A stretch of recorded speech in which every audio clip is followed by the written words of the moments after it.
Hey, welcome to Famous When I'm Dead. I'm your host, Sam King Davis, and today I want to introduce you to somebody.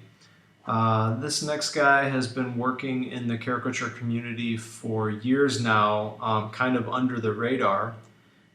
He's a very talented illustrator, caricature artist, chef, friend, and supporter of the arts and supporter of this podcast.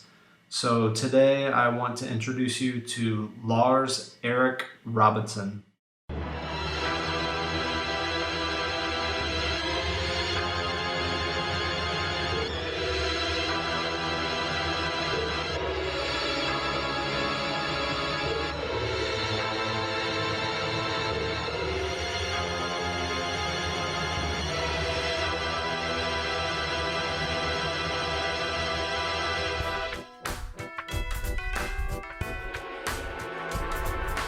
Cool. Well, you look good, man. You lost some weight, huh?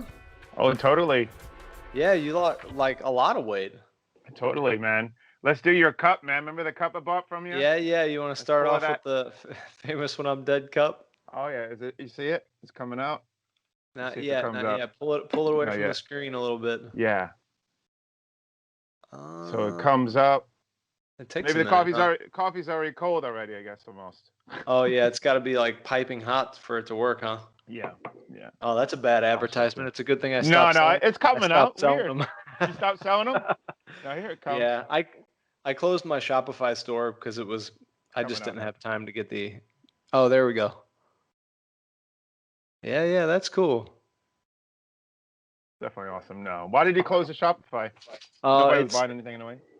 you gotta hustle with that just like anything else, Oh and yeah, it was totally. just too much, man. It's just too much to manage. It's literally like a whole store. It's like a whole separate business. So you got to Yeah, manage I know. marketing and all of that, and it was just taking too much time away from actually making art. So Yeah, bud. yeah. So I thought about you the other day. I'm working at Pier 60 again on Clearwater Beach, and it's kind of less similar to what you do. A whole bunch of artists and different crafters. So I'm back at Pier 60 again, which is great because that's where my roots are. I don't know if you remember, but I told you that's kind of where I started back in '96. Started drawing caricatures out there. So and yeah. now it's a whole new management team, and it's all weird. Everybody has to wear masks, and it's like just really strange. But So how does that work? Do you pay a rent? yes, it's a bucket system, but they actually have app now where you can use the app to pay with the card. They want you to pay with card instead of cash, which is good. And Yeah. it's a bucket system, where the more you come, you get into a different kind of section. They call you first, basically, the more you come. Oh, the more you Then work, you the get a more better spot. priority. Then you get a better spot. Oh, Which, nice. yeah. And is it only like what is the situation like? Do you have only artists or you have musicians as well, or? Oh no, there's buskers too. There's a different section for the buskers, and then they have like vendors, selling jewelry, and everything has to be handmade. Mm-hmm. So and then they have like maybe a portrait artist. They have another caricature artist that's doing like smaller caricatures. He's from Germany, actually. I got to find out what his name was. He's new out there. I haven't met him before. Yeah, you should I give me talked his to name. him. I will give you his name. He's out of Germany, so Yeah. he's out there doing stuff. And I talked to him really short, brief the other day. But and then I'm back out there again, which is interesting. I had a good time. I went there last night, but basically I didn't have no sales until the last hour, and then I made like $125 the last hour. It's so weird. Nice. And boom. That's kind of how it works, yeah. At night, I try to do a pre-sunset special, so the first 2 hours I do like 1/3 off my prices. Okay. So I do like a deal before the Uh-huh. sun goes down, which Yeah. I've always used to do that in the past anyway. I used to, so I might as well just set that in play, and works out pretty good. How many Yeah. artists are out there? Okay, so they have David. He does more portrait type of work, like, and then there's Justin Dick goes out there sometimes. I don't know if you remember Oh, he Justin. lives. Yeah, He, he lives near you? yeah, he lives Oh, near really? me. I didn't know he lived in Florida. He's in Florida. Yeah. Yeah. I even went to his hospital when he had his baby. So he's a great guy. He has Um, 2 children now or just one? no, one Oh, one okay, child. cool. Yeah, one baby girl. Tell him I said hi. If he, yeah, Yeah. it's been a couple years since I've seen him, yeah. What was it, the convention you saw him last? Yeah, a Or couple what was it? years ago. Yeah, that's Yeah. where I met him, and that was the last time I saw him. Yeah. Yeah, man. I will. I'll tell him. So what I'm basically just trying to push myself doing the Inktober every day. So I'm sketching that and trying to push myself to do that, which I enjoy. Mm-hmm. And then going out to the pier, and then once in a while getting some studio work. I actually got a proposal coming up. This somebody had to set up ahead of time where I'm actually drawing him. He's getting on his hands and knees, and then he's proposing to her once I show her the caricature that I did Oh, ahead of his time. hands and knees, Oh, he's or getting on just his his he's knees? getting on his knees and he's holding the ring Okay. up, deal. Okay. What? So, yeah, I was like, yeah, that's a totally different kind of proposal. I haven't hands seen and that one. knees. Yeah. Cool. So, So you like the group of artists that are out there, like, I guess it's not common knowledge, but I'm talking to the organizer, so I know that we have like 143 people signed up for the bridge. Do you know like what number of sellers and artists there, or like what the roster is? oh, how many people? Okay, so I think it's only like 30 or 40. I don't know exactly how many vendors they actually have, but it's not that big. It's Yeah. not huge like yours is, I bet. Yeah, well, Sounds like you most have of a those big deal. people, most of those 140 something people, they don't usually go. They're kind of absent. They have other jobs or whatever. I guess Yeah. they just use Yeah. it as a backup or something. Yeah. Yeah. Okay. Cool. Yeah. So let's talk So, about your beginnings, because you started off as kind of like a beat boy, right? That was your yes, I was thing a when you break were growing dancer, up. man. Okay, so I'll tell you my own story. I was born in Morristown, New Jersey, back in '71, and then when my parents got divorced, I moved to Sweden, and I lived in Sweden, Gothenburg, since I was 18. And Okay. while I lived in And Europe, that and was that's your where, mom that went back to Sweden, or your yes, dad? my mother is Swedish, and Uh-huh. she's still there. She's still in Sweden, in Gothenburg, Sweden. And Okay. yeah, so I moved over there with my mom, and I lived in Gothenburg, Sweden, basically. And when I was there, that's why I got influenced of the early hip hop movement and breakdancing and everything. Really, that's And strange so, that you would get like into that in Sweden. oh And yeah, that was totally. like age 8. You were there from like age 8 to 18. So 79 to 89. Do you Yes. have a favorite Swedish hip hop artist? Oh, Brigade is a band I don't know if you ever heard of, but that's my best friend's band. And um, Gibb is another. He was a friend of mine that he actually passed away. There's some other ones I don't know on top of my head, but there's some good ones that actually rap about the old school hip hop stuff. Is really interesting. Like he actually talks about the hip hop movement, and it's really cool. Huh. I can share it with you later. But Yeah. dude, I miss all those times. What I like about the Avenue in Sweden, what I like about hanging out with my friends in Sweden, is that you can go to the Avenue and you can meet all your friends there in Europe, which I love. Like here, it's all spread out in America. You know how Yeah, everything's spread yeah. out. So over there, it's basically you can go meet all your friends down the avenue and hang out, and I just miss those times. It was great, you know. Huh. But I started hanging. A lot of things happened. A lot of drugs, a lot of craziness. Like just I knew friends that probably were in the mafia and all that kind of stuff. I remember he was always having new clothes and all this kind of stuff.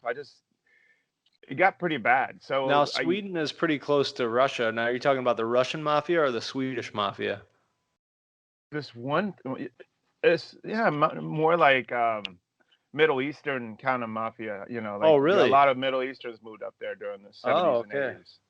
And one of my friends actually got shot right in the back, right in his back, in the middle of a mall. And I just remember running as fast as I could. I just couldn't believe it. Like crazy stuff like that. Whoa. In Yeah, Sweden? in Sweden. Yeah. Dang. Was he shot by like by who? I don't remember who it was, but all I remember is I was standing in the middle of the mall talking to some people, and then suddenly this one guy comes up and shoots him in the back of the head, and boom, and I'm like running. I'm like, it was horrible. Like I just remember running. I was like, okay, like what's going on here? So basically, bottom line is, after all that happened, and I realized my mom freaked out, and she's like, she had to pay the government back a whole bunch of money for my vandalism, and she told me I'm gonna have you go live with your dad in Florida, and I'm like, okay, I'll go to Florida. So I ended up moving to Florida and went to a couple years of high school. So you were After like how old? You were 18 when you came 18, back? Oh, Hmm. so you had to try to like catch up with your schooling because you were too busy spray painting and smoking weed, yeah? Yeah, yeah. Going to Denmark. I remember going to Denmark and smoking hash and all that stuff back in the day. Yeah, that was Yeah, fun. yeah. You can go to like a certain part of Denmark and smoke whatever. So you finished high school, or you got your So, GED, or you finished high school? no, I finished high school. I went a couple years in high school, and my dad basically told me, "Why don't you go to art school because you obviously love to draw all the time." So I ended up going to Ringley School of Art and Design in Sarasota from 90 to Oh, 94.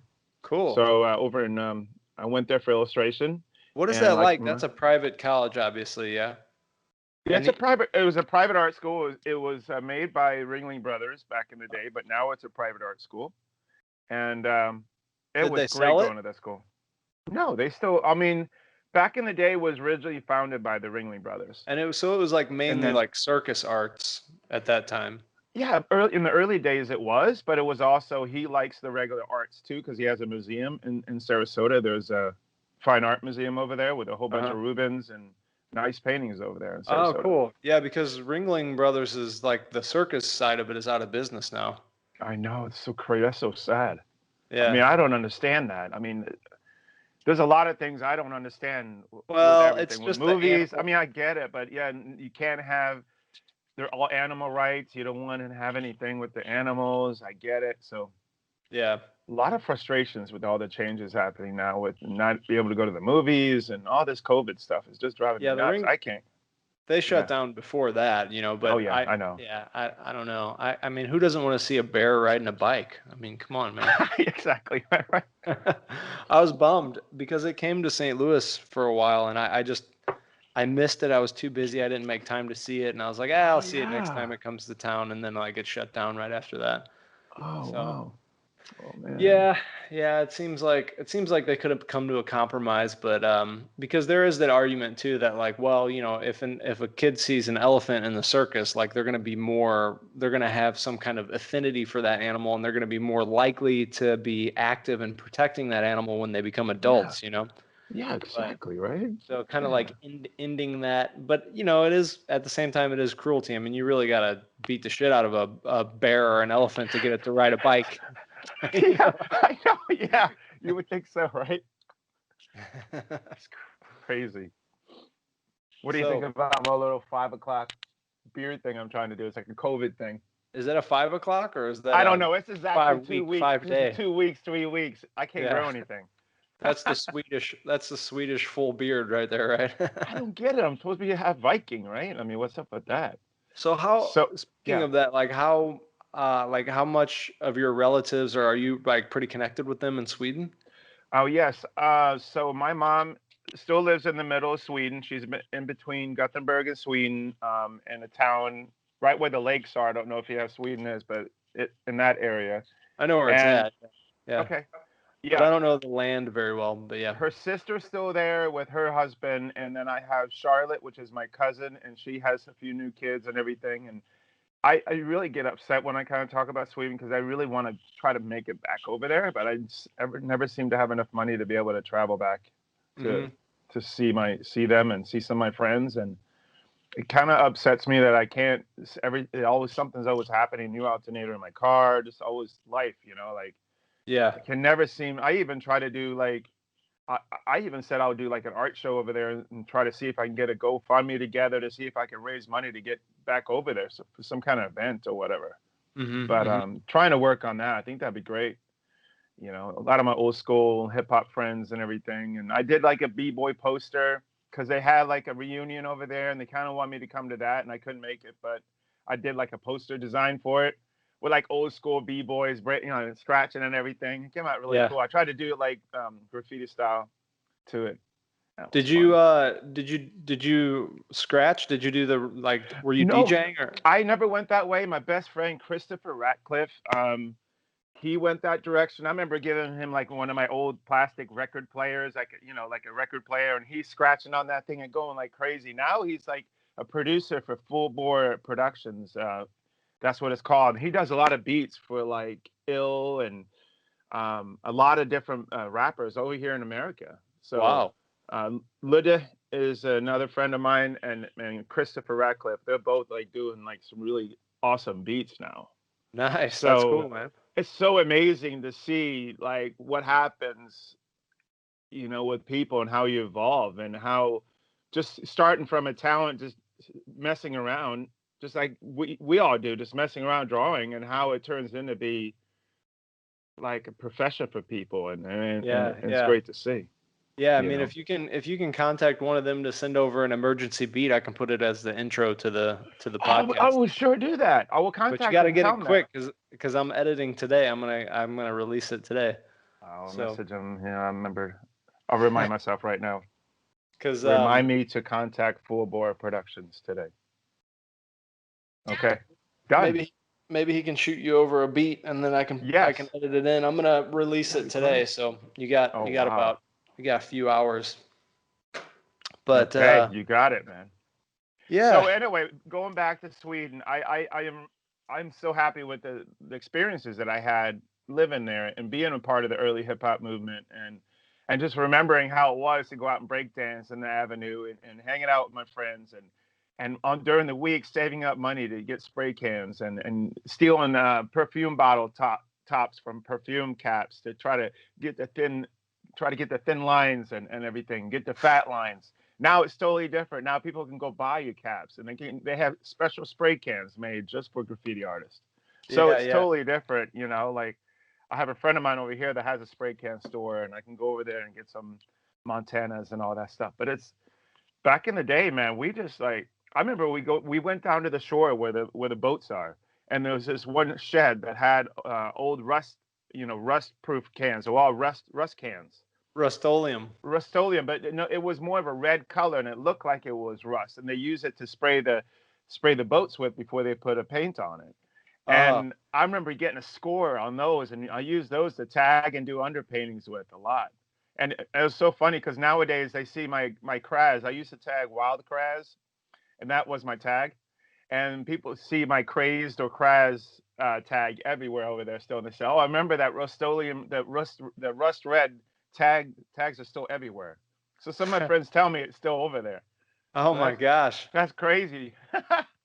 You just marked your territory and they just left it. Oh yeah, yeah, I just left. Man, So the they want me to, graffiti here is like so shitty. There's a couple isn't it? of good spots here where you can find some good stuff, but I don't know. Most of it's just people with spray cans, drunk, spraying. Yeah, I just yeah. interviewed this guy David Strauss. He's Canadian. I don't know if you I saw know that. I saw the whole thing. Yeah, it was Yeah, yeah. great. He was So awesome. I love the way he paints with spray cans too, and he does that whole yeah, directional thing with that. Oh yeah, man, dude, yeah. That's that was a great interview. I enjoyed that a lot. yeah. Thanks. Yeah, Yeah, I thought it was a good one. We got into some deep stuff with that one, so it you was sure good. did. I know you But got yeah, very emotional, and yeah, it was great, dude. yeah. I want to. I support your podcast. You're my Yeah, buddy, yeah. dude. Thanks I for all do. the support. Yeah, it helps even just one person, like with that much support is like it's really I can't really tell you like how much that means, it does mean a lot. So, Yeah, I like you, buddy. We'll talk about our experience with you sleeping on my dog bed. Remember that? yeah. I can still smell it. Every time I think about it, I can still smell it. Yeah. Yeah, I want to try to meet up with him actually because he's working here in Prague and but man, we got another big lockdown now. Now we can't even like you can't be even outside with like more than one other person that you don't live with. Like it's back to Oh that my like strict. gosh. Yeah, Is because it because the weather's getting colder? Do you think it's getting worse? no, the numbers are like skyrocketing in Prague. Yeah. So yeah, so like this is like the second big wave here in Prague. I know in the US you guys are reaching like a third wave, right? Yeah, we are. Yeah. Yeah. And I might as well say this. Unfortunately, I'm not able to make it all the way as an artist. So I do cook. I'm a chef in a retirement home. So I have been working in one of the biggest retirement homes here in Florida, Freedom Square. I shouldn't say that, but yeah, I work in a retirement home community over here, and we've been doing fine. The media says a lot worse than it really is. I mean, they're doing every cleanliness they possibly could do. We're getting tested every day we get temperature every day. We get tested every 2 weeks. We're doing everything we possibly can. Yeah. But I just basically go in there, go to my kitchen and cook, and then leave. I don't have to touch go out and see the residents. Yeah. They get everything in boxes. So I got a really great compliment from one of my residents actually contacted my food service director and said, when Lars is working, I always see the food is all garnished and looks so nice. And so I always care about my food as well. Yeah. So I think that's an important thing. No matter what you do in life, even if you have to cook or if you have to do some other job, you can still be creative what you can do. And I think that's an important message to tell anybody. If you can't do your art, you have to try to put yourself and have passion for what you do into something that you're working on. Like just try to be positive, and eventually it takes a long time. Like I've been an artist now for 25 years. So, I got out of art school in 94. So it takes a while to build up your skills and to build up your clientele and Mhm. everything, so you have to be patient. So, I mean, I think that's the most important thing as an artist is some of these new artists want to have things right now. And Mhm. it's not going to happen. You have to build it up, Mhm. you know. Yeah, I mean, I It just think takes a this while, but the circumstances change depending on who it is and where you're at in the yeah. world and the Yeah. country and your family background. And there's too Mhm. many factors to really jump into it. I got lucky because coming over here, I Sure was did. able to teach English if I wanted to, but also I sort of figured out how to do caricatures. Like I started working for tips in farmers markets. Oh, okay. And Cool. then I moved closer to the center of the city, and then I started busking, and now I finally made it up to the bridge. And Yeah. really, after joining ISCA is like Mhm. when I really was able to like step it up professionally. Great. So that So one first time you went to Florida after that one, or we had another convention before when I the met you first at? convention I went was in Phoenix. Okay. Yeah. Yeah, yeah, the Phoenix Con. Nice. I'm proud of you, Um, bud. I mean, that's cool. but I think that, like I had other jobs too. Hmm. I didn't really know about caricature. Like I didn't really consider it or even think of it as a career when I was in St. Louis. I was sculpting when I was in St. Louis, and You wasn't really like making any money off of that. Like I was having shows and stuff, but there was no way I was making a living off of that. have you tried to merge both your sculpting and your caricature stuff now? Yeah, Have you done anything yet? Yeah. yeah, a little bit. I actually sculpted a piece that Manny did of Robin Williams, and Oh, that turned out wow. pretty cool. And I'm probably gonna do some sculpting now, like in this next lockdown, because now we're like it's gonna be probably 6 months. We're gonna be locked down, I think. I mean, it's gonna be 6 months. Let's put it this way: it'll probably be 6 months before I work again. Oh So my gosh. So yeah, you in the last episode you were talking about something where they want to lock down the arts on the bridge and everything. So yeah, they shut it down now yeah. with COVID, like because of Yeah. COVID. So it's a temporary shutdown, but it's like Okay. we can't go even on the weekends now. So now I have to kind of adapt. But I'm not, it's this time around, I'm kind of accepting it more. I have money put away and I'm just Good. going to practice check. So Yeah. and Awesome. yeah, Yeah. I need to improve my check. So I'm signed up for classes basically every day now. So Oh man, yeah. dude, proud of you. That's so great, bud. So, why don't we talk about like, was there ever any point where you were working full time as a caricaturist, or you started doing caricatures in the 90s? Okay, so when I got out of art school for a couple of years, I was trying to do a lot of murals.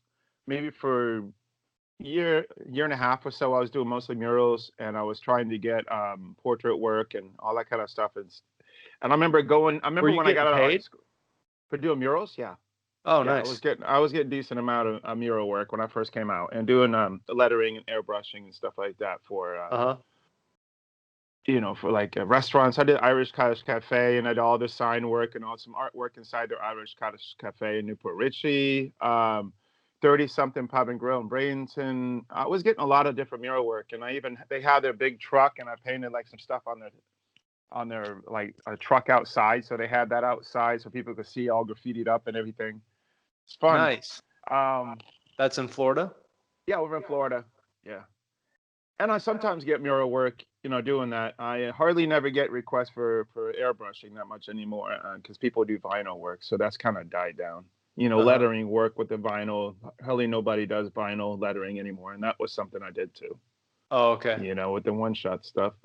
So that's what I was doing before I even thought about doing caricatures. But I remember when I can go back to how it started me drawing caricatures. That was when I went to Well, Ringling School of Art and well, Design. And yeah, let's go talk ahead. about like what happened with that. You were doing murals. What happened? You decided to get out of it, or? Oh, I never decided to get out of it. It's just not people when I get requests for it, they rather just get vinyl print work on their. I don't get requests for it anymore. Nobody Uh, really does it. what? It's kind of a dying art. Nobody really. I don't really like how the airbrush look is. I like seeing brush strokes and I like seeing where you can see the sketchiness a little bit. You know how my work is. Yeah. Um, so I've kind of geared more away from that airbrush type of look. Uh-huh. Sometimes I include it underneath but I don't like the total airbrush look anymore. Yeah, I don't. You know what Yeah. I'm saying? Yeah, I know Uh, what you mean. I don't seek it out to do airbrush work. Is what I'm But what saying. happened? What happened with the murals? They cut back too. Yeah, that's like I said. People do big vinyl printout stuff for their cars, or they just get vinyl lettering instead of hiring an artist to do lettering. Hmm. My wife and I do stuff for our church sometimes. For our kids ministry. I use my talents there at my Uh-huh. church for doing lettering for different things and our boards there, and Uh-huh. so I'm still utilizing it there. But Yeah. Okay, so you're saying like the people who would normally have a mural like on the side of their brick building just got a big vinyl printout and stretched it. uh no, I have a lot of friends that do big murals like that, and you have to keep. That's a lot of work with that because you have to like put in requests to be able to get it, to get the work. And most of the time, what's disappointing in this area is I have Derek Donnelly as a local artist. He does a lot of work in this area.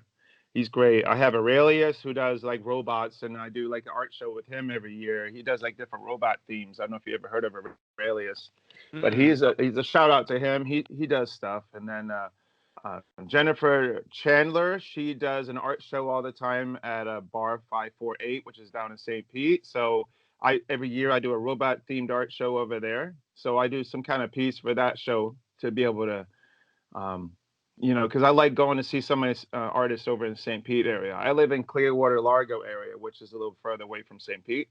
Uh-huh. But there's a lot of good artists in St. Pete, Yeah, Florida. I don't know if you ever been there. Michael White's from St. Pete, right? No, he's from Sarasota. He's a little Oh, further down south. Michael White is. okay. Okay. Yeah. Um. So yeah, going back to how people not it's a kind of dying art. People just rather get the vinyl printout. It's cheaper to have something printed to hire artists to do lettering. So Mm-hmm. it's scary to see that a lot of people don't know how to do the hand lettering or the striping anymore in the cars because they could just Mm-hmm. get it printed out. So. Hmm. I can What still about do it. So if anybody wants it, I can still do it. I'm not saying I won't do it. what about the you said that you got introduced to caricature at Ringling? I give a shout out to Tim McKenna. He's a friend of mine that was working at a Shell seafood restaurant over in Sarasota when I was in art school. So when I was in a portrait class and I was sketching someone, he came up to me and he says, Lars, the way you draw, the way your line work is when you're sketching, you could definitely be a caricature artist and go get gigs or do retail and make some extra money. So I went and hung out with him at a Shell seafood restaurant one day and started drawing with him there. And I was just, What did he have a gig there? yeah, he has a regular spot at the Shell Seafood restaurant. Oh, So okay. I went there and I hung out with him and I started drawing there with him. I'm like, this is pretty cool. But, I didn't really I didn't want to be a caricature artist. I didn't want to be a cartoonist. I wanted more serious work. I wanted to do more portraits and high-end illustration work. And I was looking at, C.F. Payne. I was looking at Gary Kelly's kind of work. I was looking at, higher end work, illustration work. Uh-huh. That's the type of stuff I still love to do, but I merge it together now because Yeah, because um, CF Payne is essentially a he's caricature a artist. caricature artist. Yeah. Yeah, Yeah. totally. But he does nice illustration work, Yeah. like Norman Rockwell and Uh-huh. all those classic artists. And then of course now Jan up to Beak. I love Jason Seiler's stuff. I went all that whole, I like all that kind of stuff. Uh-huh. But going back to how I started, so when I got out of art school, I started working as at Leverock Seafood House, which is a seafood place down here in Clearwater Beach. And instead of serving, instead of working in the back or bussing tables or serving tables, I started drawing people portrait type of work. So I tried to do portraits while people wait to sit down. And I said, they're seating them so fast, I have to learn how to do caricatures. So I started doing caricatures on like tone paper. And I remember I did marker on tone paper and then try to pick out the highlights and the colors with pastels. And Uh-huh. so I was doing that for a while, and then I started doing markers, and then did write on paper, and that was a great gig. I mean, I decided to work corporate cafeteria, so I started working like for Eckerd's corporate office, and start cooking there during the week, and then on weekends I did my caricatures at Leverocks. Uh-huh. And then eventually in '95, when the pier opened up, I started going out to Pier 60, and I started drawing caricatures out there, and everything is history after that. Now I do big corporate trade shows. I do digital caricatures for large events, and that's died down obviously with COVID. Yeah. Yeah. And I use an iPad and project it on screen. Like, I miss Nice. that.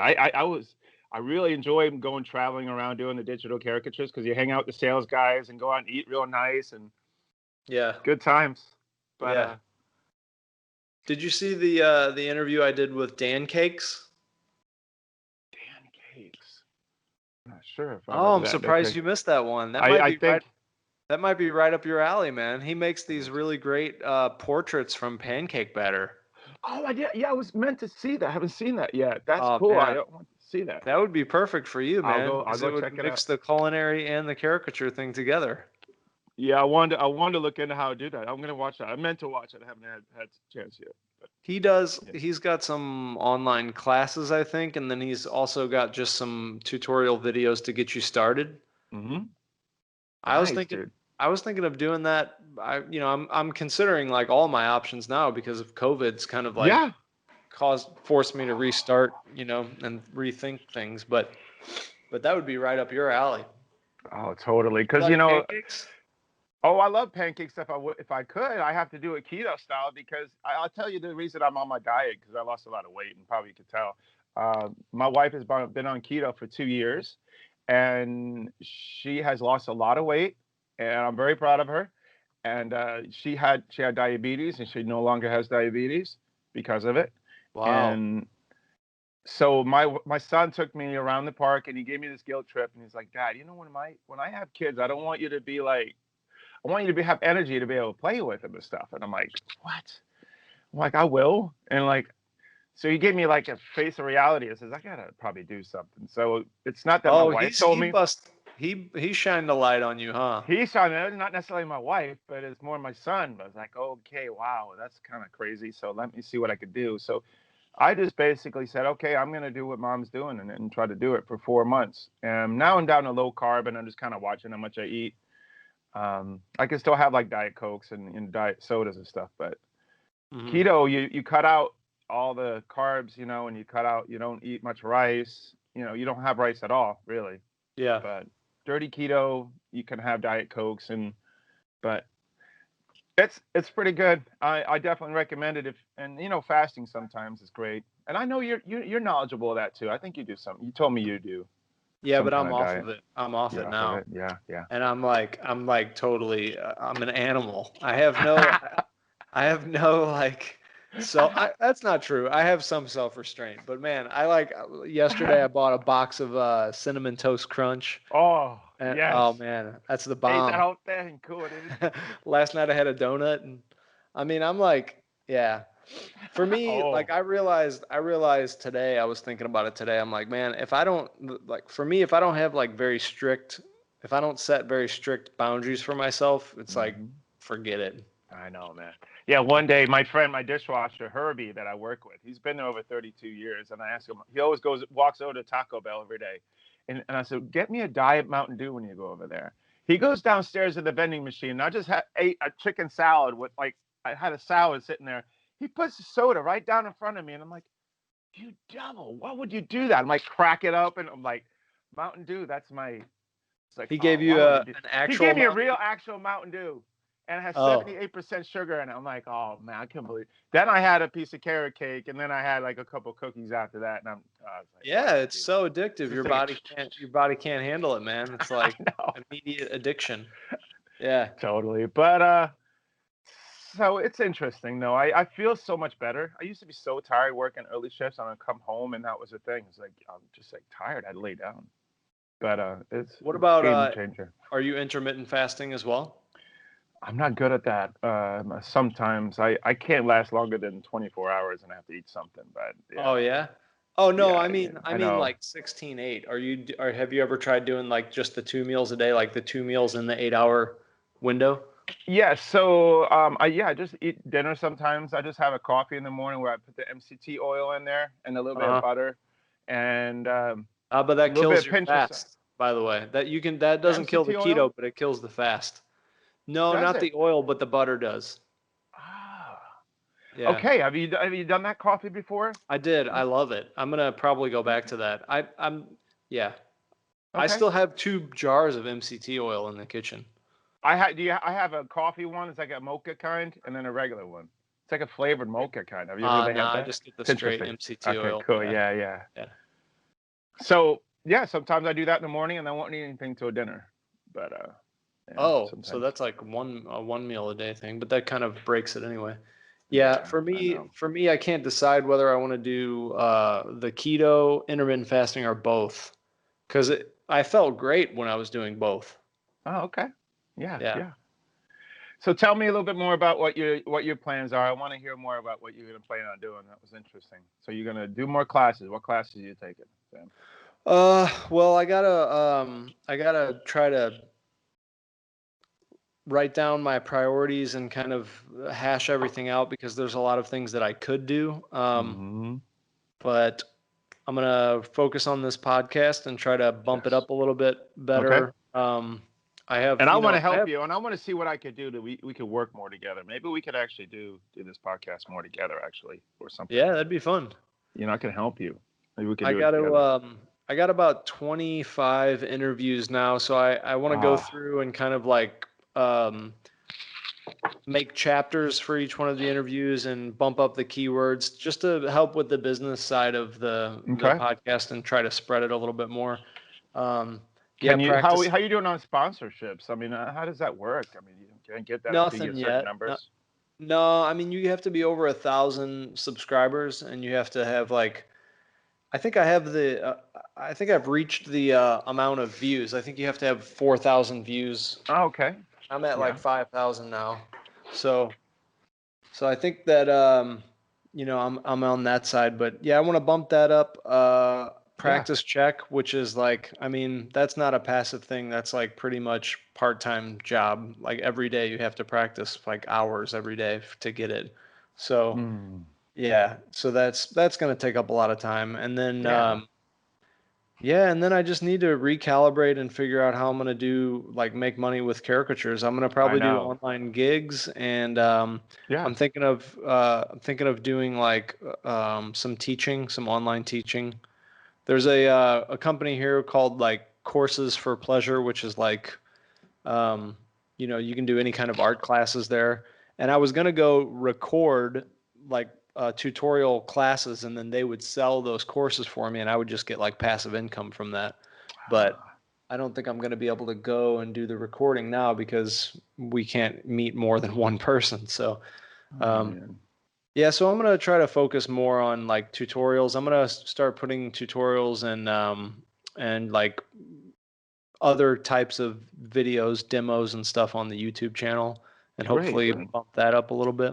Let's talk about your work a little bit, because I've seen an improvement since I first met you. I've seen an improvement with your paintings and stuff. So like what have you been doing different? Okay, what have I been doing different? How have you noticed do you actually notice a style with me? When you see my work, do you notice it's a style? Yeah, I can tell it's you, yeah. That's interesting, because I always wondered that if actually people recognize my work, and if it's if it actually has a certain style. I don't know. I just think I really like Procreate. I think even when when did you get the iPad? How long ago? 2007 now. I mean, I think it's man, you've had it. Okay. I kind of got it a long time ago. it's already old. My iPad's kind of already old now. How do I get my style? But I like to include some of the sketchiness in my work. I like sometimes when you see the lines, because I know there's so many apps out there that you can just take a photo, you can filterize it, and it makes it look like a painting. You know what I Yeah. mean? And one day when I was at the ISCA convention, and he saw my Mark Fredrickson saw my work, and he goes, one thing you should do with your work is push the way you sketch, because you have a good sketch. Your lines are interesting, the way you include your sketchiness in your work, and I think that's something that you should push. And when I heard that from him, and I'm like, and he's the one that does most of airbrush type of work, Mark Fredrickson, and I've Oh, I always don't know admired. Mark Fredrickson. You don't? Yeah, No. he does a lot of illustration work and airbrush type of work. And he was at the Mad Magazine themed one in Ohio, ISCA convention a while ago. Oh, I don't think I went to that one. Yeah. Yeah. So he's the one that encouraged me to kind of like sometimes leave some of your sketch underneath the paintings. But I also love seeing textures and seeing how I could push my brush work as well. I have to do a shout out to Jason Silo once I took his course on schoolism. It really opened my eyes to be able to see. When did you take that? 2006, I think. Really? Yeah. 2006. Okay. A while ago. I don't know. I just thought you took that a little bit later because I met you like 5 years ago. Let me see. When did I take it? I think it's a while ago. I mean, I think I first met you in 2015. I'm trying to see if I could find something I did on this class. I have a sketch up here. Hold on 1 second. Yeah. No, it doesn't have a date on it. It didn't have a date on it, but you met me in 2015, but I took it I would say maybe 8 years ago, so maybe it wasn't then. But it was a game changer because it just opened my eyes more and opened possibilities in what you can push and caricature wise. And I still have a lot more work to do. I definitely not they consider my caricature work to be, too kind. I need to be more rude sometimes, I think, when it comes to like, not necessarily rude, but I just need to push it more sometimes. Well, why do you want to push it more? Well, because I see Jan at the Beaks kind of style. I see a lot of artists, other artists work and the way they exaggerate. And I just can't seem, I still want to have more of a realistic look to it. So it's recognizable. It's always a challenge trying to get both of that. Yeah, it's more of a challenge, I think, if in the studio to push. Yes. Because you don't have the live energy there. But do you also have difficulty pushing it on the street or like live? I don't think I do. And maybe when I draw girls, I kind of do. I don't want to go crazy on them, but I know I can go crazy on guys. Yeah. That's kind of what it is. That seems to be a big theme. Yeah. Yep. Yeah. So, I think I'm starting to get past that now. You are? Okay, good. I think so. Yeah. I know your style is really cool, man. You're definitely getting past that. It's awesome, man. You're because starting to do that. I don't mind doing like, if the girl's got a dog face, I don't mind doing the dog. Yeah. All right. Cool. Good. Yeah, I really don't care. So tell me, what do you think about my style? Tell me when you. I guess I have to like. I can tell you from memory. It'd be easier if I had one of your pieces in front of me. I'm thinking about the last one that you did. I don't know. Let me see if I can. How can I put this? Well, my Behance website has a lot of my good stuff on it too. The Behance website. Okay, cool. I'll send you that link. Behance, I like. It's just very clean. You could also make a website out of it too. With Adobe has like a website you could actually make out of this Behance work in here. Look at the Progressive Girl. What do you think about that style that I have on there? See that one? It's further down with the red hair. Let me ask you real quick though. Do you get a lot of work through Behance? No, I don't. I don't think I do. I just think it's a great way to show my work. So the Progressive Girl, which one? Go further down. See the redhead? It's the 7th one down. Oh, the 7th one down. I see a girl with tattoos. And then, yeah, she has a tattoo on her hand. Oh, she's a progressive girl? Oh. That's what I called it. Oh. I kind of include some of my tags in the back, and I like how it's kind of painted out, like how I faded it out and left some of the line work. That's the type of stuff I really like. See it? Yeah. It's different. Yeah, I like it. It's I don't different. know. I don't know what to talk about specifically. Do you have a specific question? Nah, man, you wanted to see some of my work, that I do. That guy playing guitar is kind of cool, and I included some of this guy's sketch work in the back. I don't know if you see the creative spirit of Aaron. He's at my regular coffee shop. That's another thing I like to do, a shout out. The Kava community and Kratom community in this area is actually it's huge here in Florida. And you meet a lot of creative people and different things at these different Kava and Kratom communities. And that's another thing. I can't really go hang out there too much, but I do enjoy going and meeting different people there. And are you talking about this one that it says family and he's got like an iridescent bulb? Yeah. Yeah. And then you see, if you look on the back wall, there's some sketches that he's actually done. If you zoom in on it, you can see the background. I included some of his crazy drawings that he does. Nice. Yeah. Interesting. It's so cool meeting different creative people. I like that. I actually sketched that right on the spot, and then I went into that's done in the computer as well. I mean, yeah, go ahead. Let's talk about your process a little bit. So you do, on most of these, are you doing just a quick sketch and then you go in with color over it or under it? Okay, so if you can follow down how I did it, basically, if you go look further down, you scroll down on the Behance, you see I did like an underpainting where it's mostly sepia tone, and so I do sketch underpainting, and then I make that a different layer. So once I got my line work there, I do another layer on the values, so I have all my values in. Okay. And I leave my line drawing as long as possible when I'm working either Photoshop or any kind of computer work. And I treat it the same way as if I'm doing if you think about it this way, you do the sketch work and then you do the workable fixative on the canvas so that you don't lose your sketch. That's how I think about it. So I try to leave my line work there as long as possible.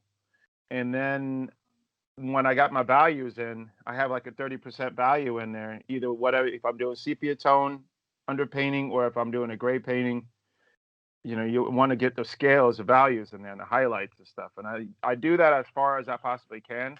And that I learned that when I took a class with Jason Seiler for the Dutch Flemish approach to oil painting, where you pick out most of your highlights and you leave most of the you work on values. And if you actually do an oil painting, which I did some oil painting classes, you pick out the highlights mostly and you build up the highlights. And then it's interesting, you know what I mean? I have a question about that though. Yeah. So you say that let me just make sure I understand. So you do an underpainting, let's say a sepia tone. Yeah. And then you do like a pencil sketch on top of that. And then you pull out the values in sepia under that pencil sketch. Basically, the pencil sketch is like an overlay. I do a multiply of line work. I have the line work as a multiply, so it always stays on top. Okay. You know what I mean? And then I work underneath of it, and I add the values to it. Sometimes I mostly do a whole. Okay. Adding value with color, or are you adding like a single tone values? No, single tone values most of the time. I do try to get most of the value stuff underneath first, before. Most of the time I do all the values, but sometimes I will go right in. It depends on what the piece is. If I'm going right in with color, I would do that. It just really depends on what type of work I'm doing. But the majority of the time when I'm doing my studio work, I will do like the majority of the work, like 75% of it is all trying to deal with the values and the underpainting. Because you could take in Photoshop, you could take the color later and just do colors on it, and then brush out on top and get just a basic color and an overlay on top of all your values, which is pretty cool. Oh, okay. So you're saying you can throw the colors in there and then you can do like an overlay with just the values and no matter what the color it is, it's going to bump up like the Yep. saturation and the dark. Oh, I didn't know Yeah. you could do that in on Procreate too, yeah? Yeah, that's the thing. I don't really see that much in there, but it doesn't work as good as it does in Photoshop. So Huh. sometimes if I'm working and I know I'm doing a bigger piece, I would do all that part in my iPad up to that point, the sketch and the underpainting, and Uh-huh. I would put it into Photoshop and finish it from there. Because Oh, it's I not see. that good. It's not that good in Procreate. They don't have that figured out that much. But Yeah. I think what you said about the 75% of your Work drawings is. work as being the tonal thing, I think that that's an Hmm. important thing. So for all the young artists or the people who are having trouble with their art and are good at making sketches and drawing, but can't seem to like make the drawing pop or make it really feel Yeah. like it's actually there on the page, that's the trick. Yeah. That's what like Try that's not to do so too much. Try not to do too much blacks either. Just leave your blacks for the eye pupils and the nose nostrils. Try not to do a lot of black. And when you're yeah. painting, try to mix colors instead of using pure black. Yeah, Um, definitely. That's a you big know. one, but also just the value thing is like I can see it now. Like once I learned it, and actually I didn't learn that until I don't know, a few years ago, maybe a couple years ago, and I really understood that because I was doing some courses on schoolism, Hmm. and I was doing like we were doing value studies, and it was just like 10, 20, 30, 40 value studies. And the more I did it, I'm like, man, holy shit, this is really the trick. Like this is really the secret, you know? Because Totally. I was Totally. looking at some of the work and I could spend like hours on just a black and white drawing, and I was just amazed at like the like what the range of values that you could get. Oh yeah, even thinking about chiaroscuro, where you see the reflection on the face, see one light here and another light there. Think about Uh, all that. Squint your eyes, obviously, and just slow down and look. I mean, that's another thing that on schoolism basically you gotta squint and slow down. Not necessarily slow down, but in your mind slow down, but let the like draw faster. You know what I'm saying? It's just like try not to. It's interesting. Jason Seiler told me that. He says, slow down what you're doing and just kind of really focus on where the light's coming from and that. And not necessarily slow down your process of rendering, but slow down how you're thinking. And yeah. your hand will just follow. It's Yeah, interesting. that's That's how it is for interesting. me. Like you have Yeah, to but sync it up. Yeah, yeah. I like this Richard Pryor. This Richard Pryor is really good. It's spot Man, on. yeah, thanks, man. Yeah, that's an interesting piece. Thanks, bro. Yeah, your line work is awesome. I'm glad that that person told you that because I think the strong thing about your line work and this kind of line work is that when you see the piece from one distance, it has an impact, and then when you see it closer, it has another impact. Ah, So I that's think cool, man. that's the mark of a good illustration. Um, Definitely. I'm clicking on this one, James Neal with shrooms. Yes. Okay, that has an interesting story to it. I found an old board in an abandoned building next to my church, and I found that trippy mushroom background, right? And it was all Yeah, cracked up and messed up. So I took a photo of that, and then I saw him sitting next to me at a local cafe, Bula, on the beach. And he sat next to me, and I'm like, dude, I got to take a photo of you. You have a great face. I love to paint that beard. And as you could tell, I had it. That's where I mostly worked at is in the beard. yeah, Um, and then I left. Then if you look at the hand, how it fades off and it kind of goes into the background, yeah. that's what I really get excited about is how it actually blends in using the background. I think this is a great example of how I kind of want to push my work and how the jacket kind of like blends in and it has that texture and stuff. Yeah, it's dope, man. I like it a lot. Thanks, bro. Yeah, that's Yeah, really I like the exciting. composition too, like his left shoulder that comes down and like off the page and then it like pulls your eye back in. So Thanks, man. somehow that's not easy to do, I don't think, It to does look awkward. I thought that was weird the way that looked there, but at the same no, time, it's kind of. that's not what I'm saying. Oh, I think what I'm saying is I think that's yeah, so anyway, all I okay. wanted to say was like this shoulder that comes down and back into Okay. it. It's not an easy thing to do to have transparencies like that, Hmm. but I think what made it work is the way that like you didn't render you just handled that really well with the composition and the way like the arm comes back in and it like Thanks. leads your eye back around to the beard. I think that's And it's you a remember that strong. one time that I got a critique and I did that that guy that had his hands together in his profile. Remember that one did? What was that I did? I gave it a critique with you, and I could totally see it now where it was wrong. He gave me a really good critique. That one gentleman that it's not. I don't think I put it on my Behance because I didn't really like it that much. But I give you. I'm trying to Oh, think what's of his name? You remember he's a bald-headed guy and he's praying like this. He's like to the side, and then he has a red shawl on.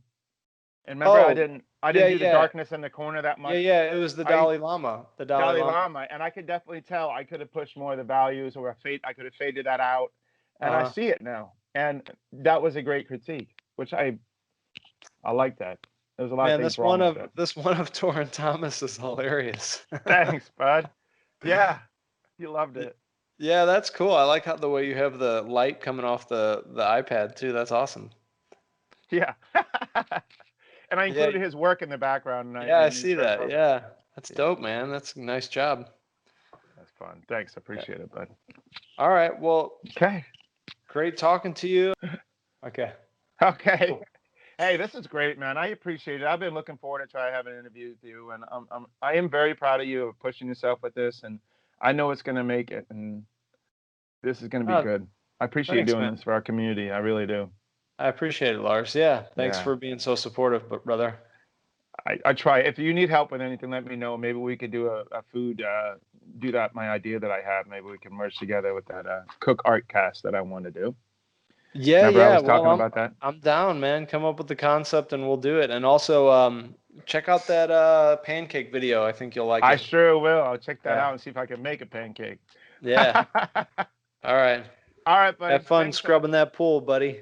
Yeah, I better go over there soon. All right. All right, dude. Thanks, Have a Lars. good one. Thanks. Bye.